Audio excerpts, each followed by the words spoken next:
Here today with the dynamic duo of the Sabio bar team, Jeremy and Travis. Hey guys. How's it going?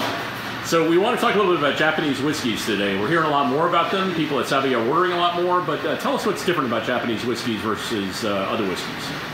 Well, I think the biggest difference between a normal whiskey and a Japanese whiskey is really a representation of the Japanese culture as a whole, and their pride for the small details that add up to a bigger picture, like something like a Japanese whiskey.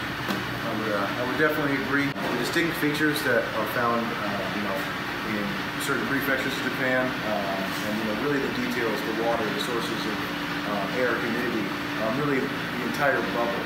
The Japanese are thinking of everything in terms of making the most premier scotches or whiskeys, these days. So let's talk a little bit more Nikka. Tell us about what they offer and why do we think they're a kind of a special distillery? Nikka has over 3,000 internal whiskeys that they use in their blending and distilling process. So they have a nice wide variety. A cool thing about the Nikka distillery, they actually have all varieties within one distillery, so it allows for a lot of fine tuning and allowing the final product to be very complex and detailed. They only use what is near. They believe in that locality of the product, of the water. So for instance, the Nikka Whisky here, which is my personal preference, it's a very coastal style of whiskey, a little more floral, a little more feminine in nature.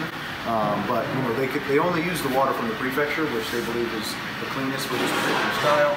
And how about drinking it? We know we can drink it neat, that's always a great thing to do, but what about cocktails? In terms of Japanese whiskeys, we think simplicity is key. We find that tasting these side by side and getting to know the whiskeys, learning what they offer, is just a more floral one. It's just a little more pink. In terms of making a cocktail, adding ingredients that really show the whiskeys. And we don't want to, like you said, dumb down or mask those.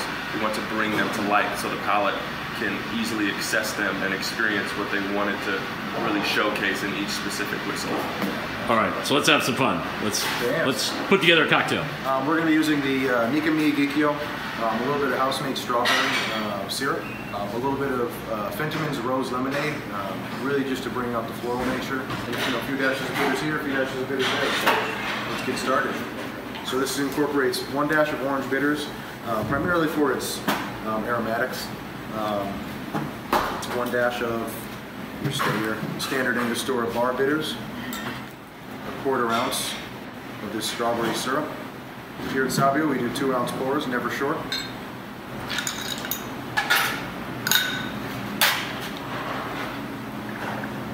So a very beautiful color, which is still rather true to the whiskey itself. 1/2 ounce of Fentiman's.